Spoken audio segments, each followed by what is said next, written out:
the band here? Oh, right into this way. Perfect. Yes. All right.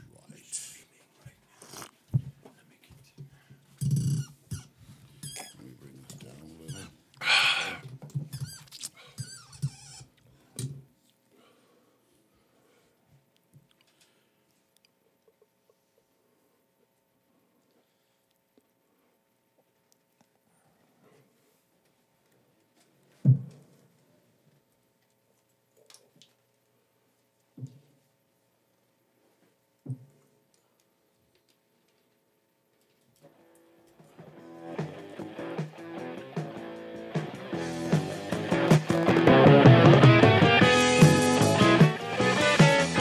Good morning. It's that time. What time is it? It is time for the Jeff Sargent Show, Jeffrey. With my co-host, Janky. Morning, morning to all the ships at sea coming to you from the glorious town of Rancho Cucamonga, California. And we have a guest this morning. And not only that, he showed up early. He was here right when we got here. Thank you God. for showing up. Robert Zapata of Cannibal and the Headhunters. Now and Indy Now. Say hi, Robert. Hi, Robert. Oh, it's going to be one of those shows, huh?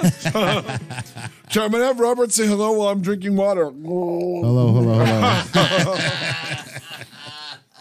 Robert was in the... Robert helped give birth to the classic East LA sound as the drummer of Cannibal and the Headhunters. Robert met one of the Beatles. We'll be talking about that in a little bit. And Robert, when did your interest in drumming begin? My drumming began through, actually, my brother Richard got me started. He was a bass player and a singer as well. What band was Richard in? Richard played in a lot of local groups out of the area. He really didn't get a good boost start, an awesome singer. But because of the area we were growing up in, there was some issues that he got in trouble with. Oh, no. So, yeah. But, yeah, it was with my brother. So I've been swinging the sticks around since I was 7. So I've been playing about a good 57 years now. Did you play all through school? Yes. Elementary school and the band in junior high. Yes, played in the first band I had was in the 2nd grade. And my drum set consists of one snare and one cymbal. I used to play standing up. No bass drum, no nothing. He just plays standing up. So yeah, I've been playing since elementary school into junior high school. The high school band. Where was this? What town?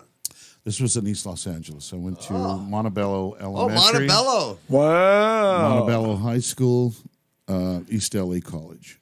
Really? East LA College, where the Vincent Price art collection is? Yes. Did you ever meet Mr. Price? No, I didn't. But you've seen his art? Yeah. Oh, yeah. Wow. Because remember, he blew everyone's minds when he... I'm working with a group that's doing a charity benefit for the Vincent Price Foundation. Oh, wow. And when Price...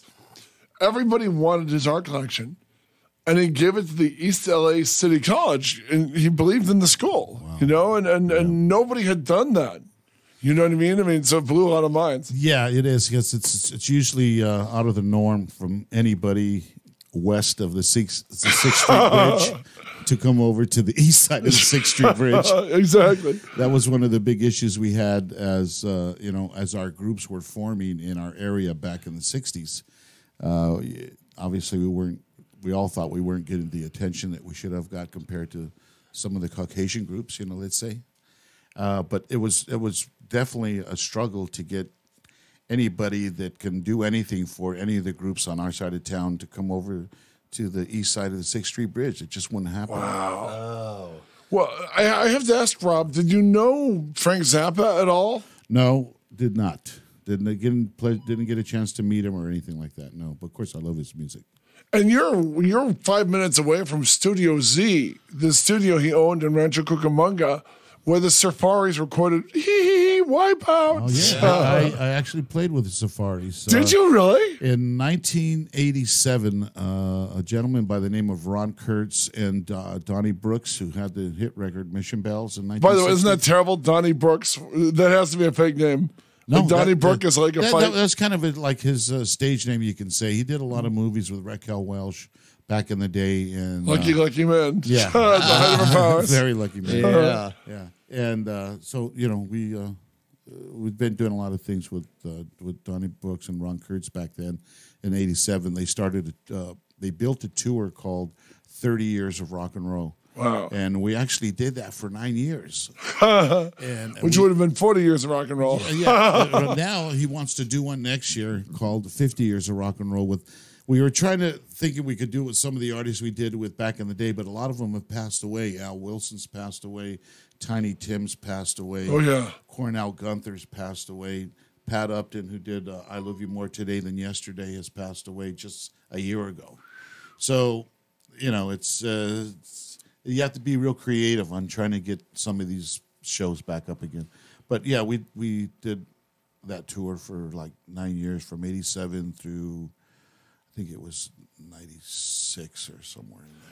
Is Chubby Checker still with us? Chubby Checker is still with us. 2 years ago, I did the first rock country festival in Bakersfield, California.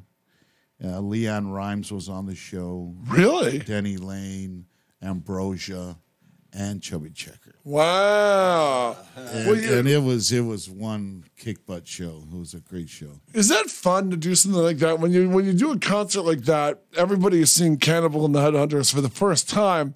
Do you just treat it like the first time and just go out there and tear up the skins? Well, that's actually a good question, and I guess, consciously, I guess we that's what we try to do, just to create the same thing every time we go out there. But not every day is a good day.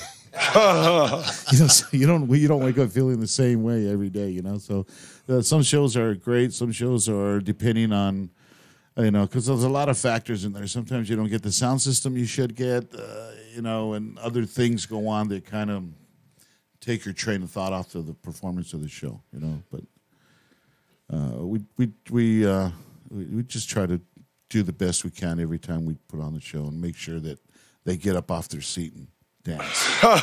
They got to dance. Wow. So you're going to get their asses in the air. So doing the dances, do the pony, the mashed potato, the alligator, the twist, the fly, the jerk. Then it goes like this. Don't be such a yo-yo. Yeah, Jack. Wow. What song did you hear as a kid that made you want to do this? What did you hear? Oh, God. Sheesh. Man, I've never had that question thrown at me before. Thank you, sir. I want to play the drum. But there's been so many. Well, what happened with me with the drums, the way that came about was I saw a clip of Louis Bellson. He was a jazz drummer, Louis Bellson, right. Buddy Rich. Those guys. By the way, everyone goes then. with Buddy Rich. Thank you for starting with Bellson. Well, Bellson was one of the first ones I actually seen live, and I actually went to a couple of his clinics in my later years. Did you really? You actually met the man? Yeah, to pick up some good ideas from him. But yeah, I got started with that, and I think when I was 6, I started banging on boxes, and I would get my dad's paint sticks that they used to stir the paint with, and start banging. And your mom must have been like, "Oh no, it's happening again." You're hitting everything right on the head. My mother was the one that went to Sears and Roebuck and got me the St. George orange metal flake snare drum. Oh my God. My first one. Were they plastic? No, they were made out of. It was like a plywood. With the sparkly, with this orange sparkly finish thing on it, because St. George made guitars too as well. Yeah, the St. George, kind of like a Tysko Del Rey kind of. Yeah, exactly. In fact, oh God, I'll think of the name right now. But St. George made drums, guitars, amplifiers, bass guitars. And one of the guitar players that I had I think it was the 2nd or 3rd grade, bought a guitar from Sears, and his guitar case was the amplifier. Wow. So when you opened up the guitar case to take the guitar out, you would also plug it into the guitar case. Those are highly collectible. And yes, there were tube amps in there. They had little tubes in there. Yeah, those are still around if you can find one. Wow. So that's the old stuff. But mom buying that was basically her and your dad's surrender. having a drummer in the house. Yeah. It all starts with a snare drum. Right? It starts with a snare drum. I actually played the snare for a year before I even got on a full drum set. Yeah, so you're like marching snare, like marching band. A lot of rudiment stuff, and just to learn the sticking of holding the sticks match grip or traditional style. Or, left, right, left. Yeah. Several of my friends are drummers. What is the worst drummer joke for you guys going on? What happens after a drum solo? I don't know. A bass solo. Oh. The worst one I've heard. That's pretty bad. I know my friend Keith, But really, what happens after, not to interrupt you, but what Please. happens after a drum solo? I'm going to pause. That's what happened. Now, did you go to Johnny Thompson's guitar shop? course. Yeah, that's where I bought my first guitar. Yeah, that's where Led Zeppelin used to get all their equipment from. When they used to Really? come into town, They used people to- would go to Johnny Thompson. Yeah, that's right. Led Zeppelin would walk inside that store right there, and Johnny's still there. He's still there? He is still there. What? I can't even remember what street it was. He's I was in... he's east of Garfield on Garvey. on Garvey. Yeah. Because I was there. My friend told me to go there because I grew up in Arcadia. And people go to Johnny Thompson's, man. You get a good deal. He's still there. That guy is still Wow. there. And he looks great. I got my first SG copy there. Oh, my God. Oh, you're going back. I remember going in there and seeing the pictures of all the rock stars on the wall. Yeah. Yeah. And autographed, symbols and stuff. Oh, yeah. And Yeah, he definitely has a history in the rock and roll scene, that's for sure. Wow. I love the idea that Led Zeppelin coming down to Garvey to get equipment. Whenever they came in, that's Johnny was the guy to go to for backline and stuff. So, Wow. That's hilarious. So when you were doing the scene, when did you finally join Cannibal and the Headhunters? I joined Cannibal and the Headhunters. What do you want to start a little earlier? let's go earlier. Kinda Let's set go it up. earlier. First band, Let's go yeah. way back, okay? Yeah. All right, cool. You Well, got your such a- St. George snare, then you moved up. How many years later till you got your... Well, the way it initially happened, how I met Cannibal, I first met Cannibal through my brother Richard. My brother and Cannibal were really good friends, and Cannibal had, that was his nickname. He also had a nickname by the name of Bo, Cannibal. They would just call him Bo. And the producer that produced him, actually Bias, that was his nickname that he used to call him all the time. Why? Cannibal, Bo. Oh, Just to show okay, me yeah, that. I was gonna say- It didn't make any sense to me, but that's what he does. Unless he came in there in front of eating a foot or something. But I met Cannibal through my brother Richard because they were really good friends, and this was in late '65, just when he got back from the Beatles tour. Wow. And it was shortly after that where he started to make changes in the group. The background singers he had at that point were with him maybe a year and a half, and he had released them and got some new Headhunters background singers that actually could vocalize a little better than the first set. Wow. And So he's literally giving the heave-ho to the original Headhunters. well, yeah, basically you can say they were at-will background singers because they auditioned many background singers to see what would fit Cannibal at the time. Smokey Robinson had his, and everybody had their background singers. Right, my dad grew up on the street in Detroit. The back of his house was facing Smokey Robinson's back of the house. You know what I mean? Wow. So, and he said everybody had a band in those days, and Yeah, where we grew up I grew up right in the center of East Los Angeles. So the block that we lived on, you can walk, one block to one side of my street and hear 4 or 5 groups. The other side, 4 or 5 groups. I mean, there was bands almost on every block where you walked. like doo-wop and all that. Yeah, or- everything was going on. Even some heavy metal guys. What was considered heavy metal back then, just some raw rock and roll. Wow. But yeah, there was a lot of bands from our area that just popped up from then. And but with Frankie, starting with the vocal group, and it was after the Beatles tour that he decided he needed to put his own group together. The King Curtis band backed him up on the Beatles tour, but although King Curtis's group is a great They're a great band. Even the music they put out, it was just awesome. But they didn't capture the feel that Frankie recorded Land of a Thousand Dances with. That certain feel wasn't there. And that was the deciding factor for him that, hey, man, I got to put my own group together. And that's when I got in the picture. And that's some 51 years ago now. Who were you playing for at the time? Back then, it was just a lot of local stuff. You know, But so you're just like almost a session guy for these bands? Well, I don't know about the session back No, then. I don't mean that as a pejorative. I mean, you were basically a masterless songwriter. You'd go from group to group? Yeah, there was a lot of different groups that we played with. There was some guys who wanted to play drums, and there was guys who actually played drums. Wow. So, you know what I mean? So the wannabes and the professionals. Yeah. So wow. I got to float around and have, experiences with different people. So it was cool. Interesting. Yeah.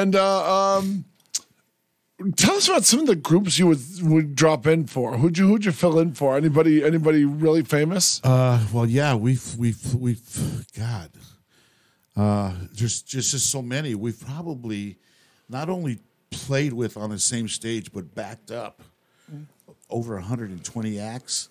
Wow. Starting from, and I'm going to go for the obscure to ones Please. you know, Yeah. from Tiny Tim. Well, Tiptoe Through the Tulips? Tiptoe Through the Tulips. Wow. So we toured with Tiny for 5 years. How was he? Was he cool? That dude is a very smart guy, a lovely guy to sit down and drink a beer with. And he drinks beer with straws. So he would line up about 3 or 4 beers and have a straw in each one and Oh, wow. drink them down. And he'd like to get drunk and talk and sing these songs from the 1800s. So the ukulele was real. Yeah, the ukulele was real. And, he's a right-handed person, but his thinking in his head is, man, I need to teach myself how to play left-handed because I'm going to use more of my left lobe of my brain. Oh, wow. What a So trip. he started teaching himself to do everything with his left hand. He signed autographs with his left hand. Really? Played the uke with his left hand. Naturally right, but intentionally Playing, to switching develop over to the left. And his left side. Yeah, and just a lovely man. I have a special place for him in my heart because every year that we went out with him,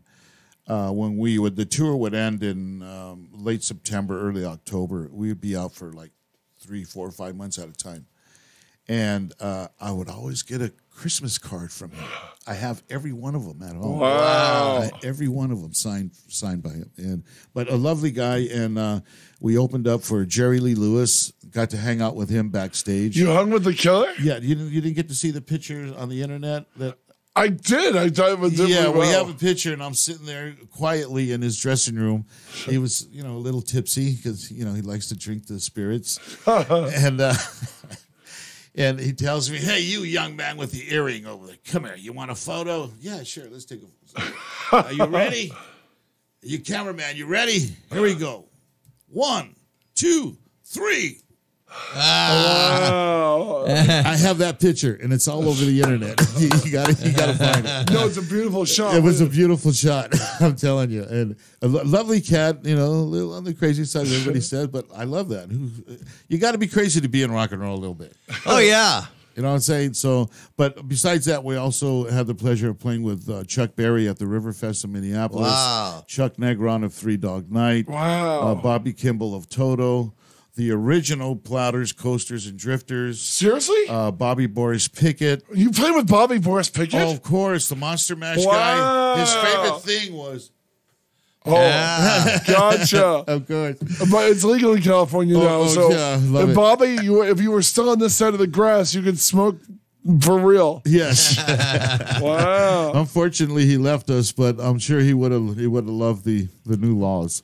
But the Boris Karloff voice, you were there. You were there to hear the Monster Mash perform I had live. to play with it. Well, I remember it was 74. It came back again, and it was on. You could buy it on a single. Can't tell I was in but- junior high school, man. There's and a video I on went and got YouTube it. that has us playing with Bobby doing the Monster Mash. Wow. He would wear the laboratory coat. Yeah, the lab And coat. he'd have a little spider on his shoulder here with a pump. And while he was singing, once in a while he'd make a jump. You know what I mean?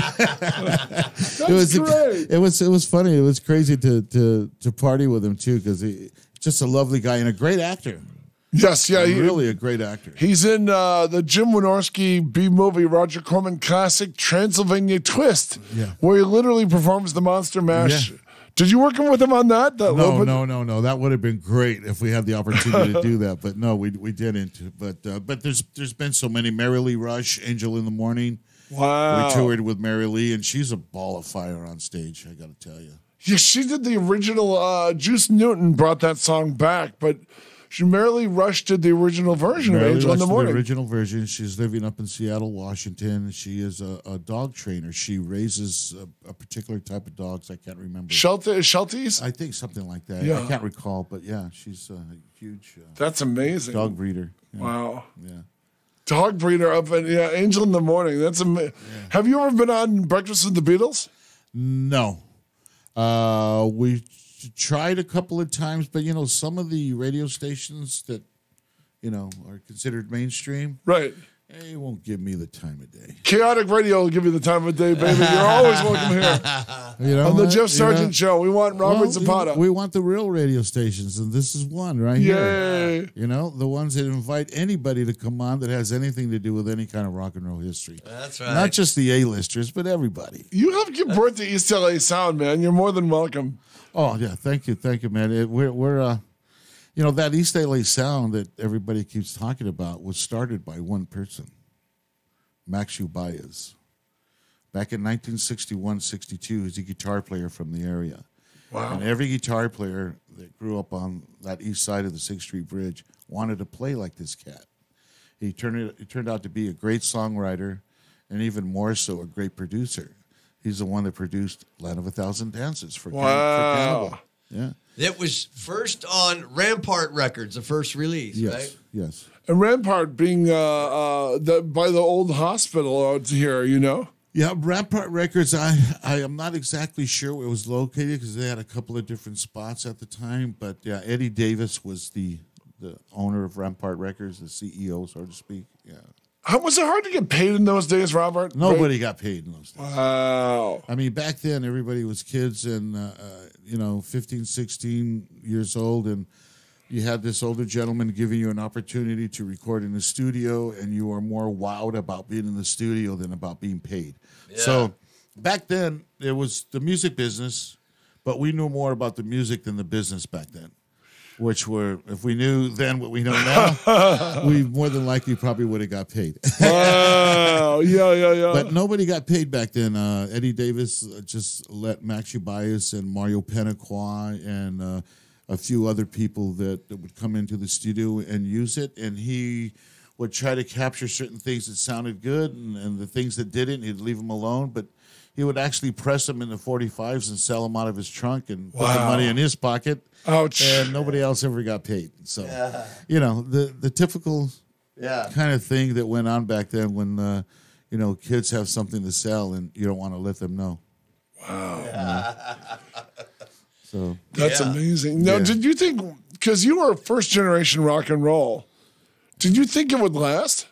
Land of a Thousand Dances, actually, the song itself, I don't know if you guys ever heard it in its original form when Chris Kenner is the original writer of Land of a Thousand Dances. And nowhere in the song does it mention the words Land of a Thousand Dances. Yeah, it's just no. So in the very beginning, when Chris wrote it, it was just talking about the dances that are in the song. Do the pony, do the twist, it goes like this, do the jerk, all that. So Frankie, when he came up with... Frankie is Cannibal. Frankie Cannibal Garcia. When he came up with the phrase, it just took the song into a whole nother level. But the thing that we probably messed up on back then was not copyrighting the na phrase. Because you guys came up with the na. I mean, it's stuck. Everybody and their grandma knows that. Ricky Wilson Pickett does your version. Everyone does your version of it. Everybody after Cannibal came up with that na thing to take that spot, and he never forgot the lyrics. So let's squash that story right now. Let me ask you about that one because I did hear the real Don Steele tell that once. Yeah. That because you guys released a single in the 60s, after the tour and everything, called Na Na Na Na, which is just the Land of a Thousand Dances with Na Na Na Na Na. Yeah. And the rumor, the classic rock story is Frankie Cannibal Garcia forgot the lyrics. And he just improv with that. Tell us the real truth, Robert Zapata. Okay, here goes the real story. Sorry, a little drink of water here. Well, you got to if you're going to tell a good story. Yeah. Now, this is crazy because this story you're talking about, him forgetting the lyrics, is published in some books that are being taught in what they call Chicano studies in some universities here in L.A. and up in Seattle. And some of those professors, I'm sure, might disagree with me. Because I mean, as an educator, they hate to correct themselves once they find that what they've been saying is actually not true. Print the legend, I say. Exactly. So actually, what really happened with the na na na phrase, how it came into existence, happened before Cannibal and the Headhunters even existed. Wow. Frankie Cannibal Garcia was singing with a group called the Rhythm Playboys. And they were playing up in Lake Arrowhead, California, at the Pavilion up there with Donnie Brooks. And Cannibal's microphone had a bad mic cord on it, and it kept clipping off and on while they were performing Land of a Thousand Dances. And the audience, some people in the audience thought that they were doing some sort of nana phrase as the mic was clipping off and on. So the next day, they were up there for 2 days. Saturday, some of the same people from the audience from the night before asked him, can you repeat that Nana song? Bobby Hernandez, who was still around, the guitar player from back then, looked at Cannibal and said, what are they talking about? Wow. Play the Chris Kenner Land of a Thousand Dances, and he did that warm-up lick that he would normally do. Na, na, na, na, na, na, na. Wow. Kind of warm your voice up. And he started doing that in the song. People started going a little crazy. When they got back to L.A., he had mentioned it to his producer, who was going to start producing him at the time, which was Max Ubias. Him and Max got together in the studio and actually formulated the phrase that we know now. And so Land of a Thousand Dances was actually recorded in '64. Really? It was in the can for a year before it was even released. So there was another group, which I mentioned earlier, by the name of the Midnighters, who recorded it before Cannibal and Headhunters because they were basically swiping it from Cannibal. And they released it first, but their version of it and their arrangement wasn't very good. It was, kind of terrible, to be honest with you. Wow. It didn't have the feel and just, everything a song would need. That they didn't do a good job at it. So in '65, Frankie released his version of Land of a Thousand Dances, and obviously it went nuts. And that's when they got the offer to do, they had two offers to do a Motown tour, the Beatles tour. And obviously he chose the Beatles tour. Wise choice, actually. Wise choice. And they were out with the Beatles for from August 15th, 1965 through August 31st. It was a 2-week run, kind of a short run, but nevertheless, you're out with the Beatles, right? Yeah. I mean, and the legendary Shea Stadium tour. Now, let me ask you about that. You said to protect Cannibal as well as themselves. Paul McCartney said he was never going to release those tapes? Well, I don't know if it was actually to protect Cannibal, but I think it was to protect the integrity of the whole entire show. The King Curtis band backed up. Now, when Cannibal first started the group, it was a 4-man vocal group. It was Cannibal with 3 background singers. And at the time when they did the Beatles tour, the King Curtis group backed them up on that tour at Shea Stadium. And from the story Frankie tells me that I recollect is the King Curtis band didn't actually capture the feel of the recording. If you heard the recording and then heard what King Curtis group did on that live show, totally 2 different feels. The drum groove, the feel of Land of a Thousand Dances that Frankie did, Cannibal, was the drum feel from Stevie Wonder's song Fingertips. Really? Oh, I used to have that. We did a harmonica solo. Yeah, I had the 45. That's a great tune. I get the chills when I hear that. And it was He live. does it one in the Beach Party movies. He was like 12 years old. Yeah. They call him It Little said Stevie Stevie, Wonder. the 12-year-old genius. Yeah. So, oh, this And one's that- called and that groove, clap Fingertip. your hand just a little Yeah, bit wow. louder, clap your hand. Well, that groove, Frankie took that groove and put it in his Land of a Thousand Dances tune that he wanted to fit it in, not the Chris Kenner groove. So it was a little different. It had a more of an R&B kind of soul feel with a little bit of a rock edge to it. So he went with that feel, and that's what really ignited the song, and it just went crazy from there. And of course, everybody recorded it after that. Jay Giles Band, Yeah. you name it. Everybody, Tom Jones did it. Even Anne Margaret has it on one of her albums. What? Yeah. And Margaret did. Anne Margaret did Land of a Thousand Dances. believe it or not. Wow. And Ted Nugent. And Ted Nugent. I mean, it's just been so many And people. then the Wrestlers did yeah. did that, produced by Rick Derringer. Yeah. Friggin' Freddie Blassie records Yeah. Land of a Thousand I'll wrap you with Dances. my cane, you pencil neck geek. Roddy Piper's going, don't be such a yo-yo. What's the best version you've heard outside of yours, and what's the worst? There's no better version outside ours. Yeah, I agree. I have to agree. Although I got to tell you that Wilson Pickett really took it to the next level. The Blues Brothers version. It Yeah. really- Blues Brothers version is great too, but I got to say, between us and Wilson Pickett, Wicked Wilson I Pickett, think baby. Wilson Pickett had that nice soul and that R&B feel, Yeah. And plus, it was a little faster. Our version was just the tempo was a little slower. Were you guys envious when you heard him pick up the pace on it? No, in fact, the fact that somebody is doing something that Frankie created as far as the Nana phrase goes, it was like quite a compliment, I would say. It's amazing because that story of him forgetting lyrics has been told so many times. Well, let's say this, okay? And we talked about this personally before we came on the air. Right. But how long have not just us here in the studio, but people out there that are listening? How long have we all believed that Christopher Columbus discovered America? How many years have we believed that? Oh, my God. We've been misinformed for so many years from our school system. It was taught in our school, correct? Right. Okay. So this story of Frankie forgetting the lyrics runs in that same category. This is just a story.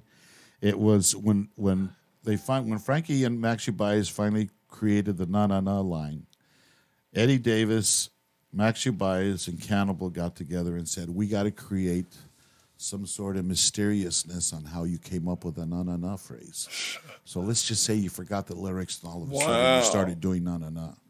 Frankie says, okay, we'll go with that story. Yeah, I hate that, though, because it makes him look like an idiot, That's the story that's been, it almost seems like, I hate to put it this way, but it to us, it feels like, these poor little Mexican kids, they can't get it right, so we'll help them along, But it wasn't like that at all. Frankie was a very intelligent cat.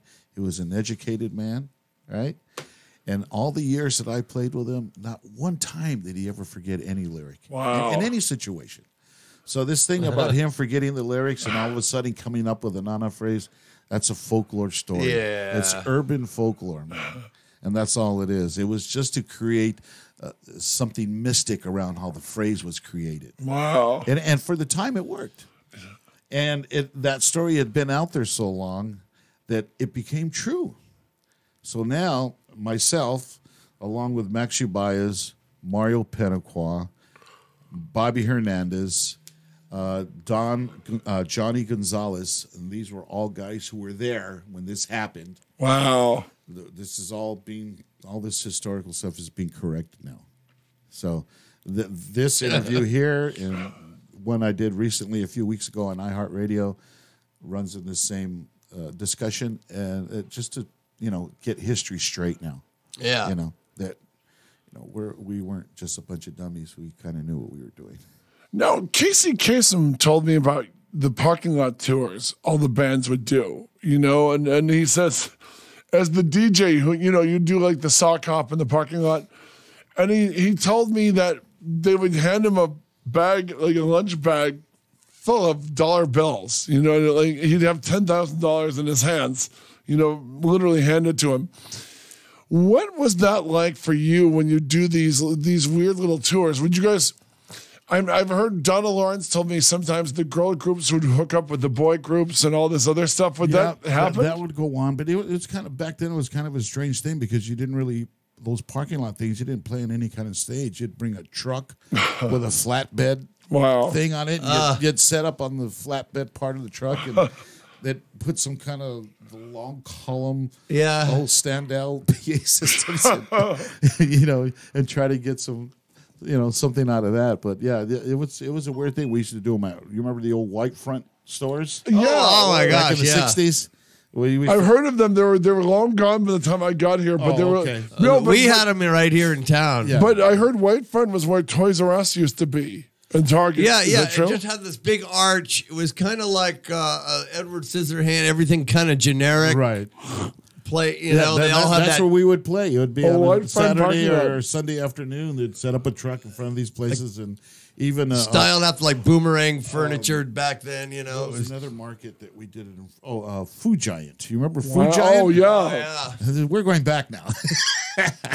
There's still one in Seattle. Oh really? Yeah, it was my about a God. block from my grandma's house. Yeah, we used to set up and do them there. So it was a crazy time, man. Wow. I miss it really, to be honest with you. It is kind of amazing. Did you ever meet the Marquettes or the Ventures? The Ventures, we were on the same show with them. We didn't back them up or anything, but we're on the same show with them. Even with like Paul Revere and the Raiders, we crossed many paths and actually been on some of the same stages. Didn't have the opportunity to back them up because they were a self-contained group themselves. But yeah, there's just so many. And some I probably can't even remember right now, but it's there's just been a lot of them. You mentioned the Safaris earlier. Yes, the Safaris were on the 30 Years of Rock and Roll tour with us for, I think 3 years until Jim Fuller started getting little bad health problems and eventually kind of had to take him off the tour. Oh, that's so sad. I mean, where did they start out away. at? The Safaris are from here. They're from here, but I think they're from. I can't recall the town that they were out of, but here in California for sure. But they definitely recorded it at Studio Z, like 6 minutes away. Yeah. I mean, go on. Yeah, the Safaris were it was Jim Fuller and another Jim. There's two Jims in the group. I forget the other guy's name. He played a little kind of, not a uke, but it was another kind of guitar. I forget what it's called. But yeah, those two guys were awesome on the tour. And of course, I had to play with them because I had to do the Wipeout figure. Yeah, wow. Wow. It was a blast working with those two cats. And the whole surf sound, too. You know what I mean? Did you work with the Marquettes? No, we didn't get a chance to work with the Marquettes, but we have worked with Mary Wilson from the Supremes. Wow. The Crystals. The Flamingos. Wow. I'm trying to remember Gary U.S. Bonds. Really? Wow. Yeah, Gary was that was a fun gig. I mean, it's just a rock out. Talk about him. Yeah, what was he like? What was his ethic? A very, very nice cat. Easy to work with. It was a show we did at Harrah's Rincon in Escondido. Wow. And this was a number of years back. But a nice cat. Like I said, easy to work with. No issues. Didn't come up with a swollen head or anything. Just, here's my music. This is what it is. Let's go have some fun. What was Gary U.S. Bond? What was that one hit he did? That was. And then he was back in the 80s, made like there's early 80s. So many songs in my head. I can't just come up with them like that. I know. I mean, he was like back. I remember K-Rock was playing. Yeah, and he was. Gary U.S. Bonds. Hold on. Yeah, he's definitely a rocker performer. I remember those early. He had another hit, or it was an old hit, and he was starting to tour again. And he had a he was all over the place. Yeah.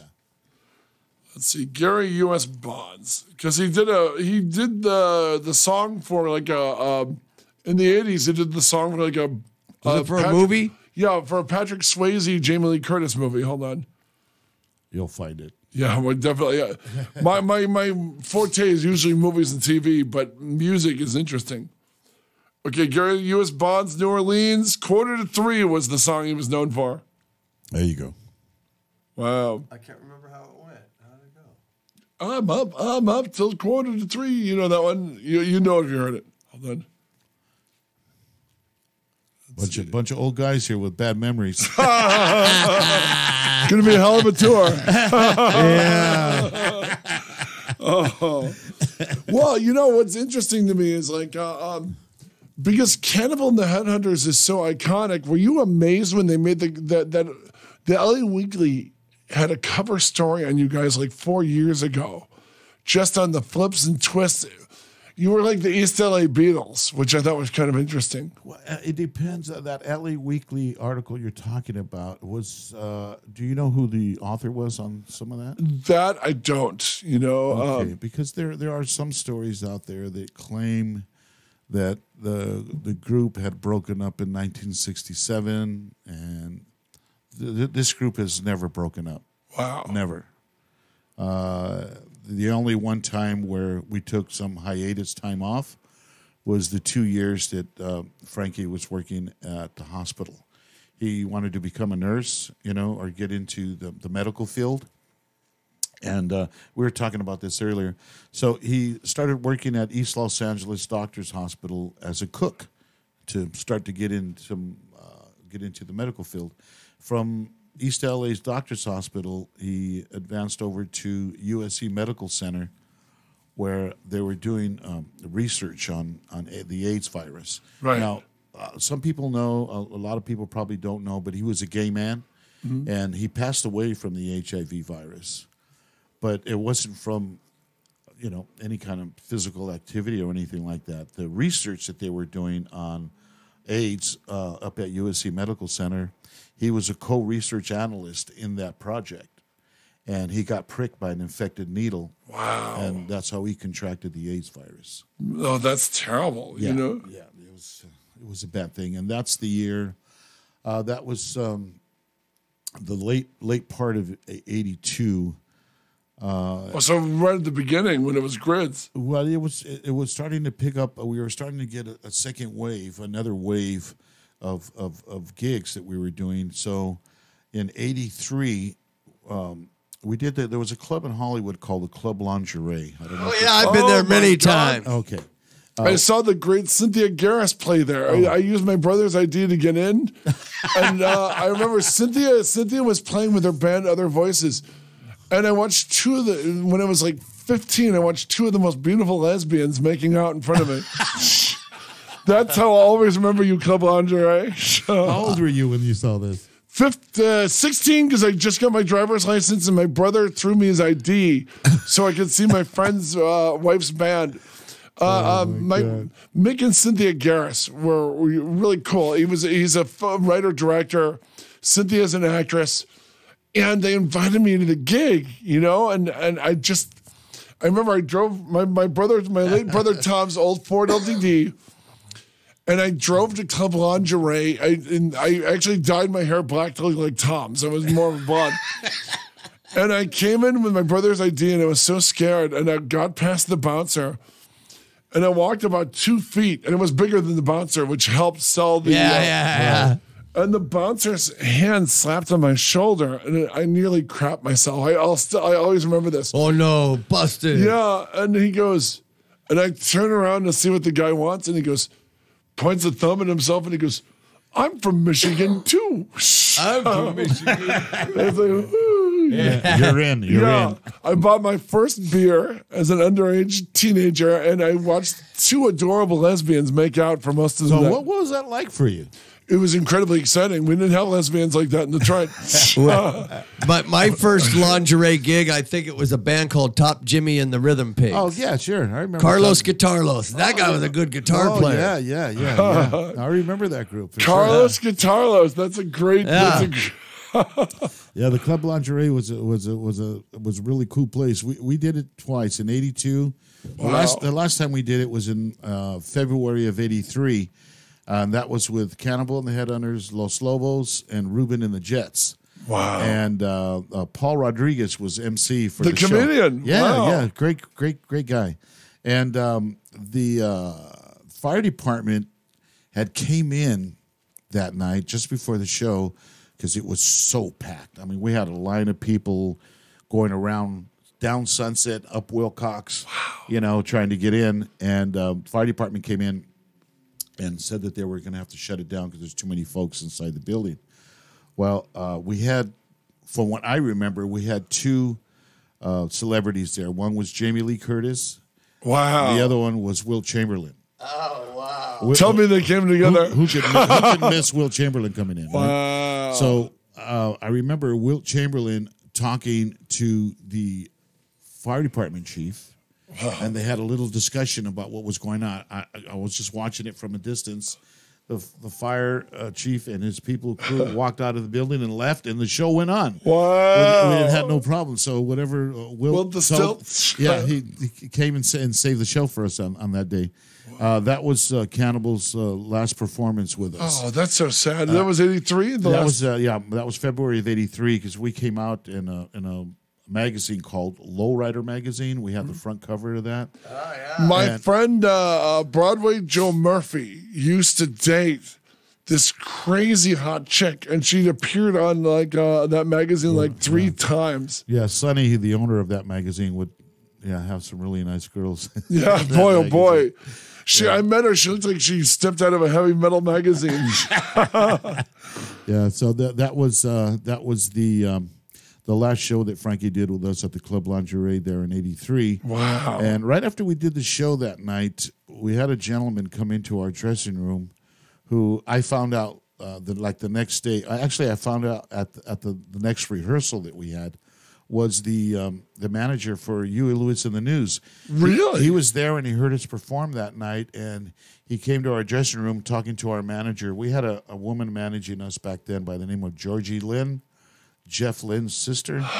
Jeff Lynn of ELO? Of ELO. Wow. Yeah, she was managing us at the time. And he had came in the dressing room to meet Frankie along with our manager, Georgie, and she wanted to introduce Frankie. And I wasn't in the room when this actually happened, but from what Georgie told me, Frankie turned around and was kind of rough with the guy and not really nice. To Jeff Lynn? No, to the manager of Huey Lewis and the News. Stupid, So when he left the room, he tells Georgie, "Man, I should have liked to have you guys open up for Huey Lewis, but with that kind of attitude, we don't need that kind of stuff on the tours." Wow. And that kind of blew it for us. So Frankie... Huey was huge. Yeah, Frankie blew that gig for us. It would have been at the Horizon in Lake Tahoe. That would have been the next show for us to do. Oh, my God. Yeah. So, but that following rehearsal... Thanks, Cannibal. Yeah. Well, everybody makes mistakes, and he was. But you know what they say in sports and politics? Yeah. Unforced errors are always the worst. Yeah, exactly. Yeah. It takes just as much to be nice as I'm sure he regretted it afterwards. After George. For the rest of the 80s, when you heard him on the radio every 3 minutes, I'm yes. sure he did, because I'm sure George Lynn laid into him, because that would have been a big deal for us. Another big deal for us. It was like 2 years before they became supernova with Back to the Future. This group has had some really incredible opportunities. One right from the gate, going on the Beatles tour. I mean, right from the group's conception. The group wasn't even a year old when that was offered to us. Wow. So and then again, doing the shows with Smokey Robinson and all these other acts from back in the day. And then in '83, when Frankie bowed out, we still continued performing with Frankie's blessing. Basically, he turned over all the rights to the group over to me. Wow. I am legally the owner of Cannibal and the Headhunters. I own the trademark. All right. Yeah, and everything has all the legal stuff, legality stuff has been taken care of, because there were some nasty people out there trying to grab the name and use it for their benefit. Wow. And, we had to go through a 2-year federal court case to get everything all straightened out. So everything is in place where it should be. It's home where it should be. Good. So, but yeah, it's been kind of not a struggle, but it's always been, you know, you got to push a little harder than anybody else, you know. But the group starting what it did with the Beatles tour and then continuing all these years, rather than, you know, some groups, they have the opportunity to do what Cannibal did in the early years, touring with the Beatles and Smokey and that. Then they fall back into the norm of doing regional stuff and nightclubs and all that, which Cannibal never did. It was still touring with major acts. And even after he left the group in '83, we took a hiatus off for about a year and found another singer. Actually, we were auditioning singers, and we ended up bringing Eddie Serrano, who was one of the background singers, the second version of the Headhunters. We brought him up front, and he took Cannibal's spot. Wow. And he did a great job. And then he was killed How? in a hit-and-run accident. He was riding his bike, a mountain bike. He liked riding bikes. Yeah. And some car ran through a red light and nailed him, clipped him. He ended up falling down on the street right in front of a fire department, and the fire department didn't even know he was out there laying on the street. It was somebody walking along the sidewalk that went in and told him, hey, you guys got some guy laying out there.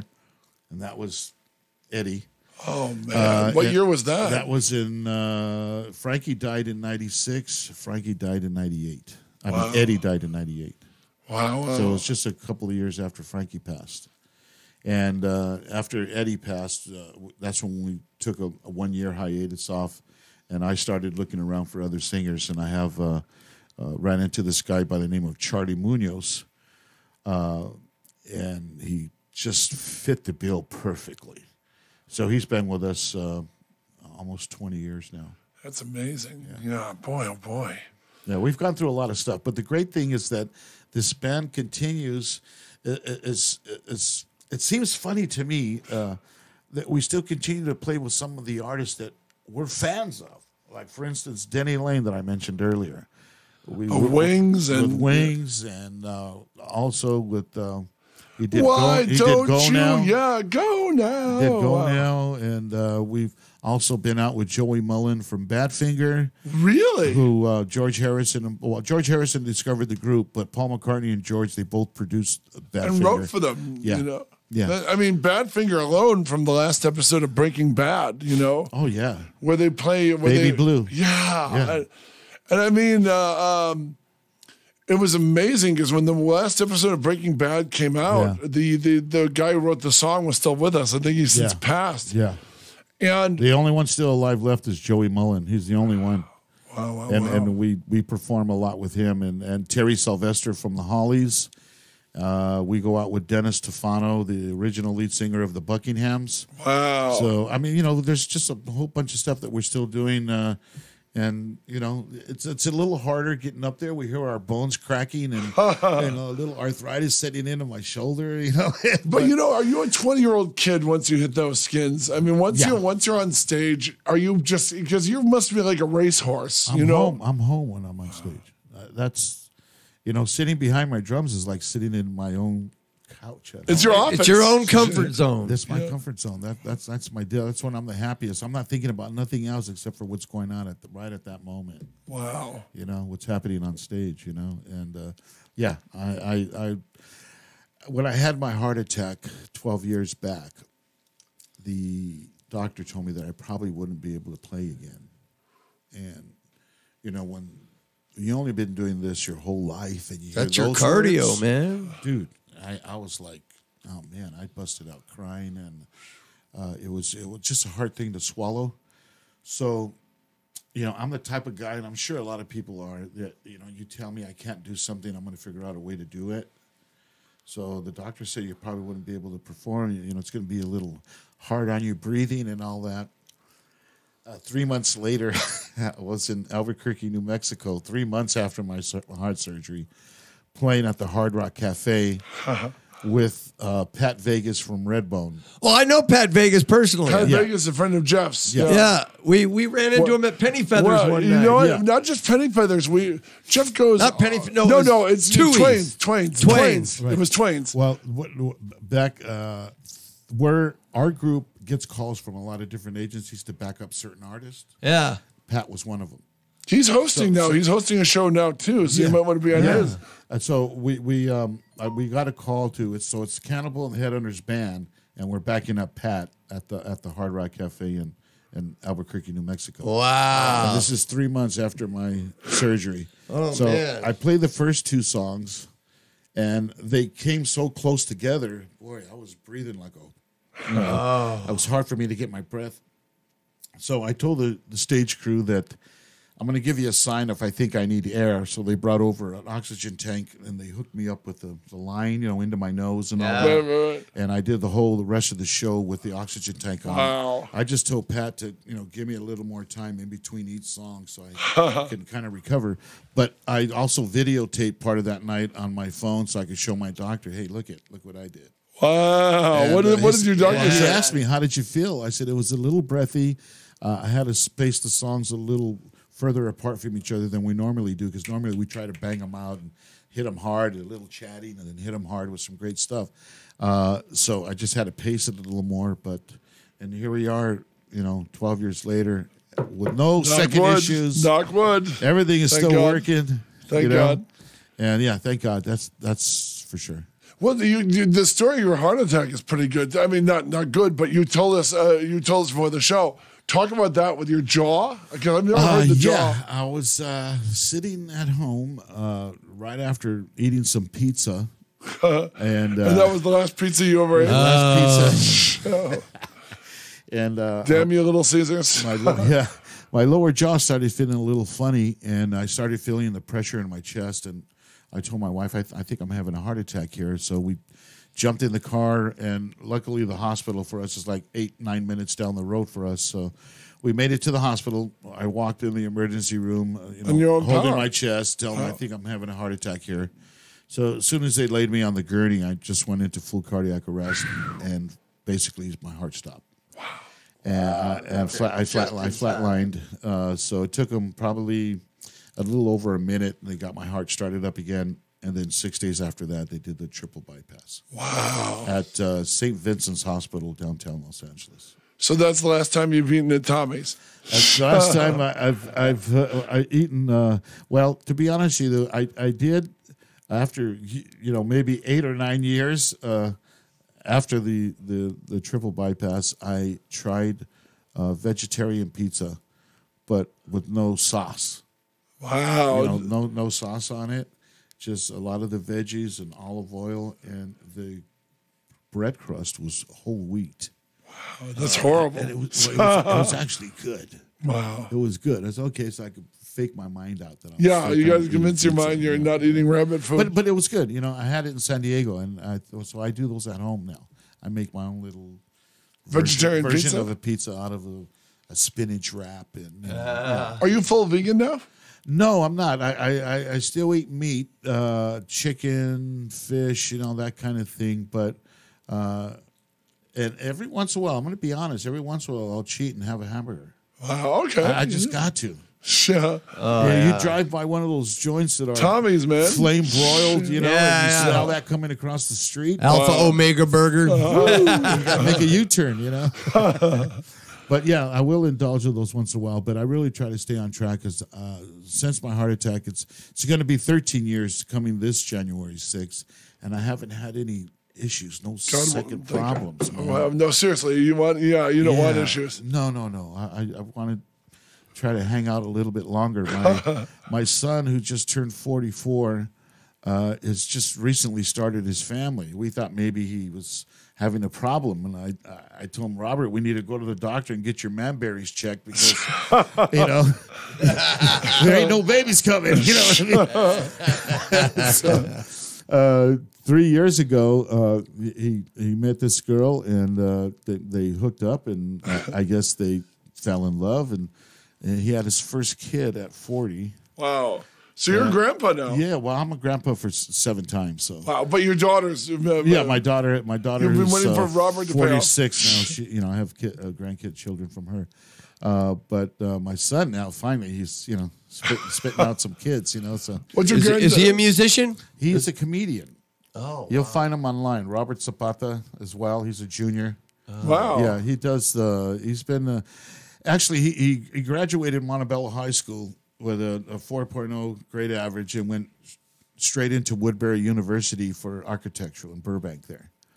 After about a year or so of going there, he comes to the house one day and decides, hey, I want to try comedy. Could you hear your wife's wailing from down the street? You know, it's like... We sent a comedian to college. How much money for that first year? You know what I mean? God. Yeah. And so he started going. He left Woodbury University and started going to Cal State LA and started taking drama classes there. And one of the first things he did, he put on a one-man play where he played 7 different characters. And one of the characters was my Uncle Al. My Uncle Al was a character guy. He's the uncle that you want to hang with. You know what I mean? Really fun guy. And my son did an awesome job acting out how my uncle was. It was just crazy.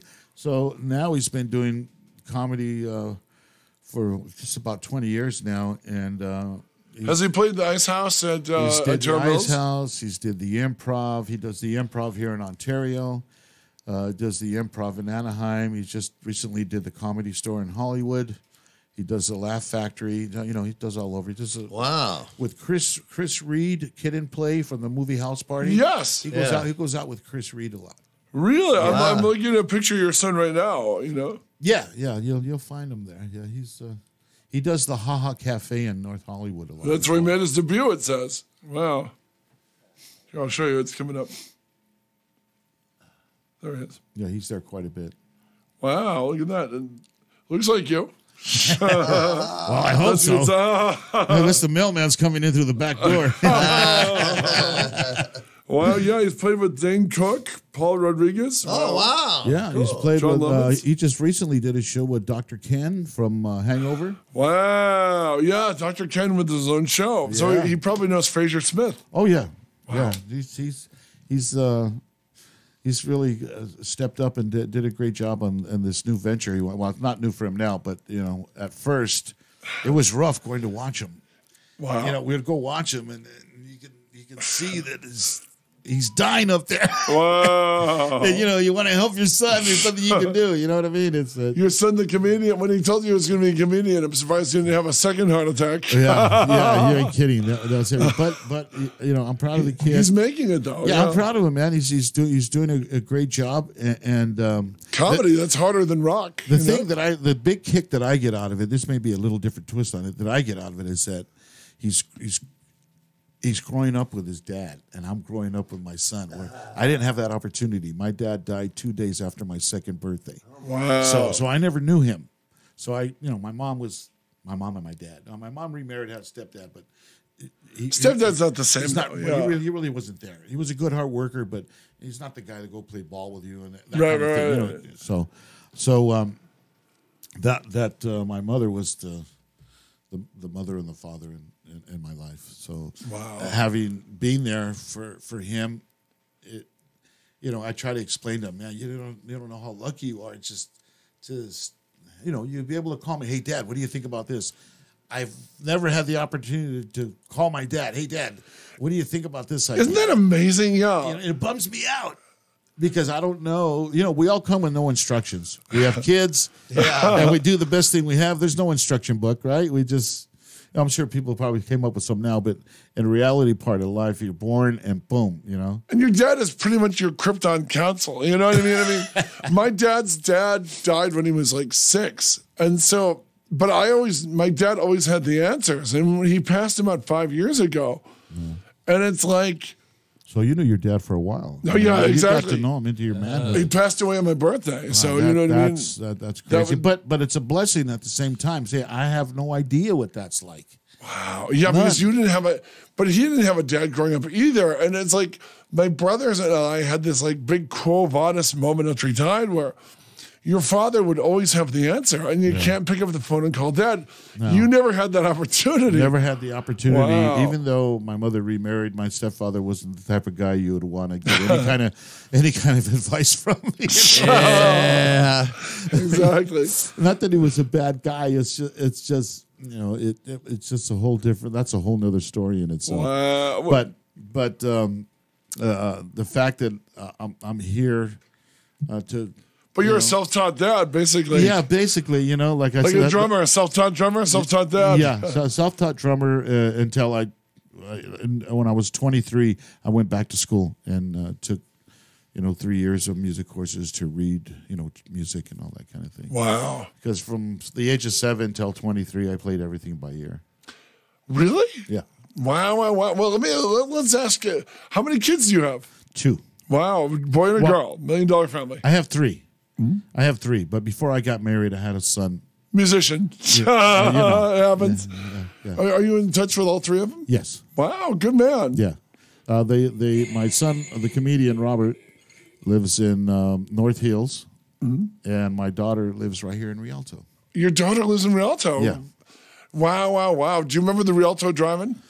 No. In fact, my family originally comes from the Los Angeles area, and as the last maybe 25 years or so, everybody in our family started moving out this direction. Well, So Inland now, Empire's nice. so now everybody lives out here. Nobody from our family lives back in LA anymore. So. The Inland Empire is a great place. You know what I mean? We get a rough rep. K-Rock used to call us the Valley of the Dirt People. Which is needlessly I think mean. they were just jealous because they Yeah. weren't here. That's all.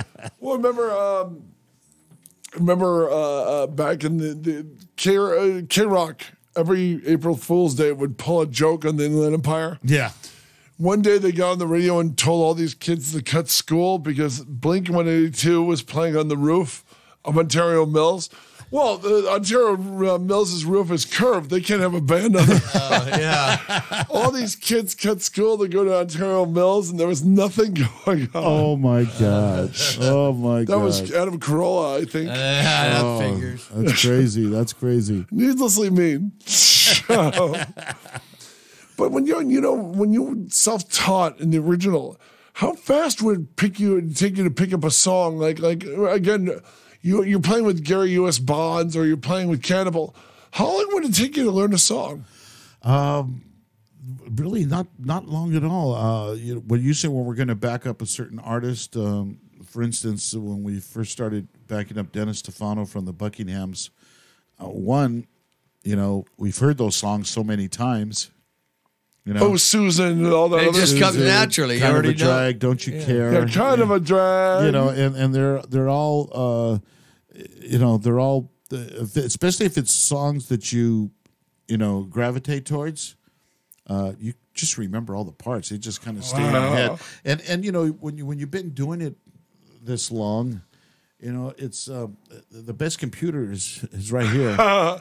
Taps his head for those of you at home. Yeah. I could not play with somebody for 2 or 3 years, and then I get a call and say, "Oh, you're going to play with blah blah blah blah. You need their music? No, I'm good."